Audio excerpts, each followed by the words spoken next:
A Caminho da Luz, Emmanuel, capítulo 19, As Cruzadas e o Fim da Idade Média. As primeiras cruzadas. Nos referindo ao século XI, as cruzadas merecem especial referência, dados seus movimentos característicos da época. Desde Constantino, que os lugares santos da Palestina haviam adquirido considerável importância para a Europa Ocidental. Milhares de peregrinos visitavam anualmente a paisagem triste de Jerusalém, identificando os caminhos da paixão de Jesus ou os traços da vida dos apóstolos. Enquanto dominavam na região os árabes de Bagdá ou do Egito, as correntes do turismo católico podiam buscar sem receio as paragens sagradas, mas a Jerusalém do século XI havia caído sob o poder dos turcos, que não toleraram mais a presença dos cristãos, expulsando-os dali com a máxima crueldade. Semelhantes medidas provocam os protestos de todo o mundo católico do Ocidente e, no fim do referido século, preparam-se as primeiras cruzadas em busca da vitória contra o infiel. A primeira expedição, que saiu dos centros mais civilizados, sob o comando de Pedro, o eremita, não chegou a sair da Europa, dispersada que foi pelos búlgaros e pelos húngaros. Então, Pedro, o eremita, foi um monge francês que era conhecido por pregar cruzadas em toda a França e Alemanha e instigar o movimento de pessoas comuns que ficou conhecido como a Cruzada dos Pobres. Continuando. Mas, em 1096, Godofredo de Bouillon, com seus irmãos Tancredo de Siracusa e outros chefes, depois de se reunirem em Constantinopla, demandaram Nicéia com um exército de 500.000 homens. Godofredo de Bouillon foi um nobre e militar franco, um dos líderes da primeira cruzada e o primeiro soberano do Reino Latino de Jerusalém, apesar de recusar o título de rei. Depois da queda dessa cidade, apoderaram-se de Antioquia, penetrando em Jerusalém com a palma do triunfo. Ali quiseram presentear Godofredo de Bouillon com a coroa de rei, mas o duque da Baixa Lorena parecia rever o vulto luminoso do Senhor do mundo, cuja fronte foi aureolada com a coroa de espinhos, e considerou um sacrilégio o colocarem em suas mãos um cetro de ouro, quando Cristo teve nas mãos augustas e compassivas apenas uma cana ignominiosa.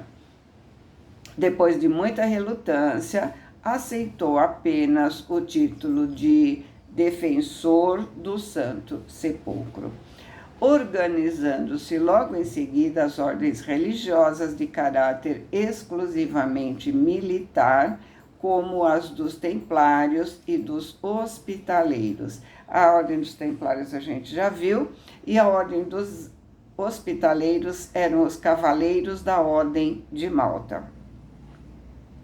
Porém, os turcos não descansaram. Depois de muitas lutas, se apossaram de Edessa. Edessa é o nome histórico da cidade de Sanrufa, situada no norte da Mesopotâmia, sudeste da Anatólia, na Turquia. Então, depois de muitas lutas, se apossaram de Edessa, obrigando o Papa Eugênio III a providenciar a segunda cruzada que, chefiada por Luís VII da França e Conrado III da Alemanha, teve os mais desastrosos efeitos. Os dois não se entendiam, resumindo, né? Fim das cruzadas. Em fins do século XII, Jerusalém cai em poder de Saladino. Saladino era carismático, feroz em combate e generoso na vitória. Saladino, o maior herói do mundo muçulmano, provou que mesmo adversários podem se respeitar. Ferrenho defensor do Islã, hábil administrador, humilde e avesso à riqueza desmedida e à cobiça, morreu pobre. Desculpa, morreu pobre, apesar de ser o rei mais poderoso de sua época. Ele provavelmente é um dos maiores exemplos de liderança que o mundo já teve. Continuando. Os príncipes cristãos do Ocidente prepararam-se para a Terceira Cruzada, assinalando-se as vitórias de São João d'Acre. Acre é uma cidade de Israel situada na região da Galileia, a norte da Baía de Haifa, na costa do Mediterrâneo e localizada próximo do Monte Carmelo. As lutas do Oriente sucederam-se anos a fio como furacões periódicos e devastadores. A Palestina até então possuía os seus recantos maravilhosos de verdura abundante. A Galileia era um vasto jardim cheio de perfume de flores. Mas tantos foram os embates dos exércitos inimigos, tantas as lutas de extermínio e de ambição, que a própria natureza pareceu maldizer para sempre os lugares que mereciam o amor e o carinho dos homens. As últimas cruzadas foram dirigidas por Luís IX, o rei santo de França, que depois da tomada de Damieta é uma cidade do Egito, capital da província de Damieta, caiu em poder dos inimigos, pagando o fabuloso resgate e vindo a desprender-se da vida terrestre em 1270, de fronte de Tunis, vitimado pela peste. Acredita-se que os fenícios tenham fundado Tunis no século VI a.C. A cidade atual foi construída enquanto estava sob o controle do governo francês e quando o país se tornou independente, Tunis passou a ser a sua capital. Os mensageiros de Jesus, que de todos os acontecimentos sabem extrair os fatores da evolução humana para o bem, buscam aproveitar a utilidade desses acontecimentos dolorosos. Como Emmanuel diz, né? O mal indiretamente trabalha para o bem. Foi por essa razão que as cruzadas, apesar do seu caráter anticristão, se fizeram acompanhar de alguns benefícios de ordem econômica e social para todos os povos. Na Europa, a sua influência foi regeneradora, enfraquecendo a tirania dos senhores feudais e renovando a solução dos problemas da propriedade, conjurando muitas lutas isoladas. Então, graças às cruzadas, os senhores feudais perderam o poder. Além disso, os seus movimentos intensificaram sobremaneira as relações do Ocidente com o Oriente, apenas paralisadas mais tarde em vista da ferocidade dos turcos e dos invasores mongóis. O esforço dos missionários do Cristo. No infinito, os emissários do Divino Mestre se reúnem em assembleias numerosas sob a proteção do seu pensamento misericordioso, organizando novos trabalhos para a evolução geral de todos os povos do planeta. Lamentam-se a inabilidade de muitos missionários do bem e do amor, que, partindo dos espaços saturados dos melhores e mais santos propósitos, experimentam no orbe a traição de suas próprias forças influenciados pela imperfeição rude do meio a que foram conduzidos.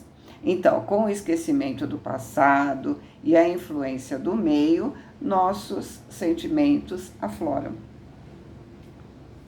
Muitos deles se deixavam deslumbrar pelas riquezas efêmeras, mergulhando no oceano das vaidades dominadoras, estacionando nos caminhos evolutivos, e outros, como Luís IX de França, excediam-se no poder e na autoridade, cometendo atos de quase selvageria, cumprindo os seus sagrados deveres espirituais com poucos benefícios e amplos prejuízos gerais para as criaturas.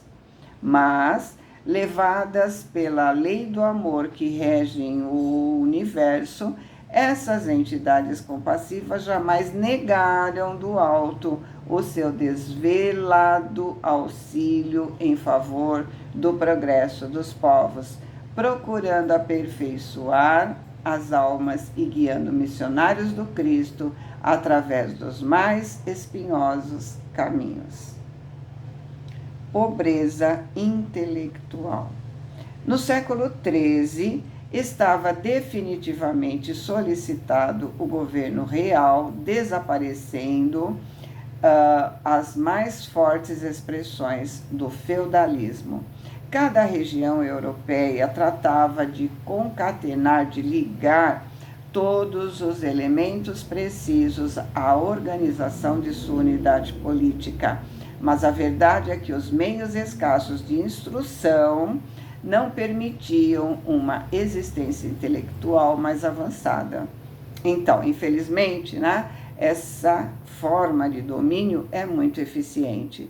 O analfabeto funcional, ou seja, aquele que sabe ler e assinar o seu nome, mas não é instruído de forma a entender aquilo que lê, é facilmente manipulado.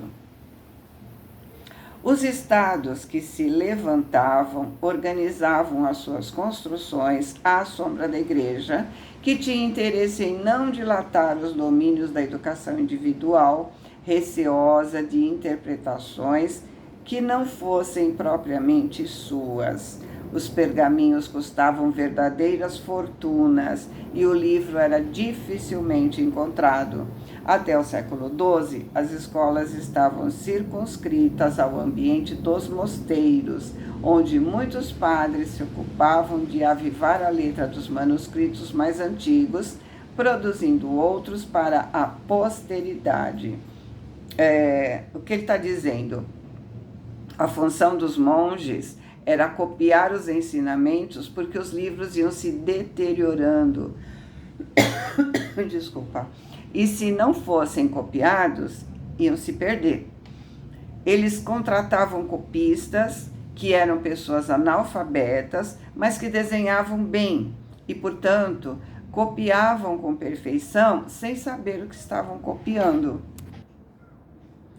A ciência, cuja linha ascensional guardava o seu ponto de princípio na curiosidade ou na dúvida, bem como a filosofia, que se constitui das mais altas indagações espirituais, estavam totalmente escravizadas à teologia, então, senhora absoluta de todas as atividades do homem, com poderes de vida e morte sobre as criaturas, considerando-se os direitos absurdos do Tribunal da Inquisição, depois do século XIII, quando, sob a inspiração do alto, já se haviam fundado universidades importantes, como as de Paris e de Bolonha, que serviram de modelo às de Oxford, Coimbra e Salamanca.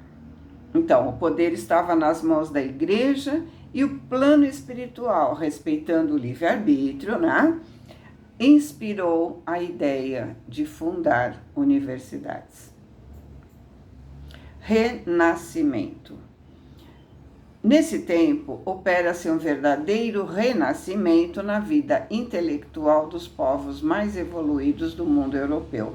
A universidade se constituía de 4 faculdades: teologia, medicina, direito e artes, reunindo milhares de inteligências ávidas de ensino, que seriam os grandes elementos de preparação do futuro. Rogério Bacon, franciscano inglês, notável por seus estudos e iniciativas, é um dos pontos culminantes dessa renascença espiritual. Mas a Igreja, proibindo o exame e a livre opinião, prejudicou esse surto evolutivo, principalmente no capítulo da medicina, que, desprezando a observação atenta de todos os fatos, se entregou à magia, com sérios prejuízos para as coletividades. Favorecida pela necessidade dos panoramas imponentes de culto externo da religião e pela fortuna particular, a arquitetura foi a mais cultivada de todas as artes em vista das grandes e numerosas construções então em voga. Ou seja, mais uma vez vemos a vitória do orgulho e da vaidade imperando em detrimento do amor ao próximo. Por quê? O curso de medicina que ajudaria o próximo foi prejudicado, enquanto a arquitetura que garantia grandes palácios, grandes igrejas, grandes obras, foi exaltada. Com a influência indireta dos guias espirituais dos vários agrupamentos de povos, consolidam-se as expressões linguísticas de cada país, formando-se as grandes tradições literárias de cada região. Então, com a influência do plano espiritual, surgem vários países: a França, a Inglaterra, a Espanha, a Itália, né? Que mantém sua cultura, sua língua, seus costumes. Vamos lembrar que os vários povos vieram lá de Capela em grupos e se mantêm em grupos por afinidade. Transmigração de povos. É então que inúmeros mensageiros de Jesus, sob a sua orientação, iniciam largo trabalho de associação dos espíritos, de acordo com as tendências e afinidades, a fim de formarem as nações do futuro com a sua personalidade coletiva. A cada uma dessas nacionalidades seria cometida determinada missão no concerto dos povos do porvir. Vamos lembrar que aqui, vamos observar que aqui ele escreve concerto com C. Então, não é concerto de concertar, mas é o concerto de música. Portanto, ele está dizendo que a missão é de harmonia dos povos do porvir, segundo as determinações sábias do Cristo, erguendo-se as bases de um mundo novo, depois de tantos e tão continuados desastres das fraquezas humanas.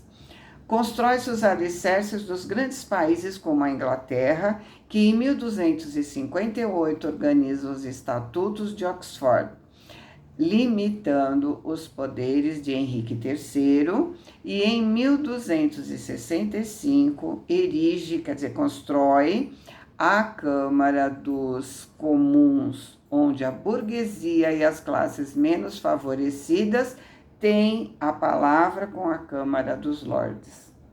A Itália se prepara para a sua missão de latinidade. A Alemanha se organiza. A Península Ibérica, que é Portugal e Espanha, é imensa oficina de trabalho. E a França ensaia os passos definitivos para a sabedoria e para a beleza. A atuação do mundo espiritual proporciona à história humana a perfeita caracterização da alma coletiva dos povos. Como os indivíduos, as coletividades também voltam ao mundo pelo caminho da reencarnação, ou seja, temos os nossos erros para serem corrigidos através da reencarnação, mas os povos também têm seus erros coletivos a serem sanados pela reencarnação. É assim que vamos encontrar antigos fenícios na Espanha e em Portugal, entregando-se de novo às suas predileções pelo mar. Então, eles tiveram um desenvolvimento marinho, fizeram descobertas, né? Na antiga Lutécia, que é a cidade da Gália, que se transformou na famosa Paris do Ocidente, vamos achar a alma ateniense nas suas elevadas indagações filosóficas e científicas, abrindo caminhos claros ao direito dos homens e dos povos. Andemos mais um pouco e acharemos na Prússia, Alemanha, né, o espírito belicoso de Esparta, cuja educação defeituosa e transviada construiu o espírito detestável do pangermanismo na Alemanha da atualidade. Então, vamos lembrar que a atualidade é quando ele escreveu o livro, né? Antes da Segunda Guerra. E o pangermanismo foi um movimento político nacionalista do século XIX que defendia a união dos povos germânicos da Europa Central, tá? Atravessemos a Mancha e nos depararemos com, na Grã-Bretanha, a edilidade, o conjunto de vereadores romana, com a sua educação e a sua prudência, retomando de novo as rédeas perdidas do Império Romano para beneficiar as almas que aguardaram por tantos séculos a sua proteção e o seu auxílio. Fim da Idade Medieval. Os espíritos abnegados do plano invisível acompanharam a humanidade em todos os dias de martírio e glorificação, em todos os tempos, lutando sempre pela paz e pelo bem de todas as criaturas. Portanto, né, orar, fazer nossa parte, confiar, porque nós temos que ter a certeza de que estamos amparados sempre, em todos os períodos, em tudo que aconteceu. A gente nota que Emmanuel fala que o plano superior, o plano invisível, está sempre no comando, né? E é isso que a gente não pode esquecer no nosso dia a dia. Referindo-nos de escantilhão, precipitadamente, à nobre figura de Joana d'Arc, que cumpriu elevada missão ligada aos princípios de justiça e de fraternidade na Terra, e às guerras dolorosas que assinalaram o fim da Idade Média, registramos aqui que, com as conquistas tenebrosas de Tamerlão e de Gengis Khan, e com a queda de Constantinopla em 1453, que ficou para sempre em poder dos turcos, verificava-se o término da época medieval. Tamerlão, ele nasceu em uma tribo pertencente a uma confederação turco-mongol no atual território de Uzbequistão. Um traço marcante da liderança dele era a postura implacável e agressiva de domínio respeitável por massacres e destruição de cidades inteiras. A imposição deliberada do terror era uma estratégia de controle para assegurar a obediência e desestimular a rebelião, e quando aplicada contra outros povos islâmicos, era justificada como uma abordagem para estabelecer a purificação da religião. E Gengis Khan foi um guerreiro e político mongol que expandiu seu território da Ásia até a Europa, além da fez do soberano o próprio sinônimo de déspota sanguinário, assassino impiedoso, mas que deve ser lembrado também pela proeza de unificar os mongóis. Foi o maior governante do seu tempo e controlou um território onde coexistem diferentes etnias e religiões. Ele se tornou o único senhor de um império que se estendeu da China até o Golfo Pérsico, dos desertos gelados da Sibéria às florestas indianas. No entanto, durante as suas campanhas militares, matou milhões de muçulmanos, cristãos e budistas. Continuando, uma nova era ia nascer para a humanidade terrestre, com a assistência contínua do Cristo, cujos olhos misericordiosos acompanham a evolução dos homens, das luzes eternas do infinito. E assim, Emmanuel, eu termino o capítulo. Fiquem com Deus. Boa semana. Amo vocês.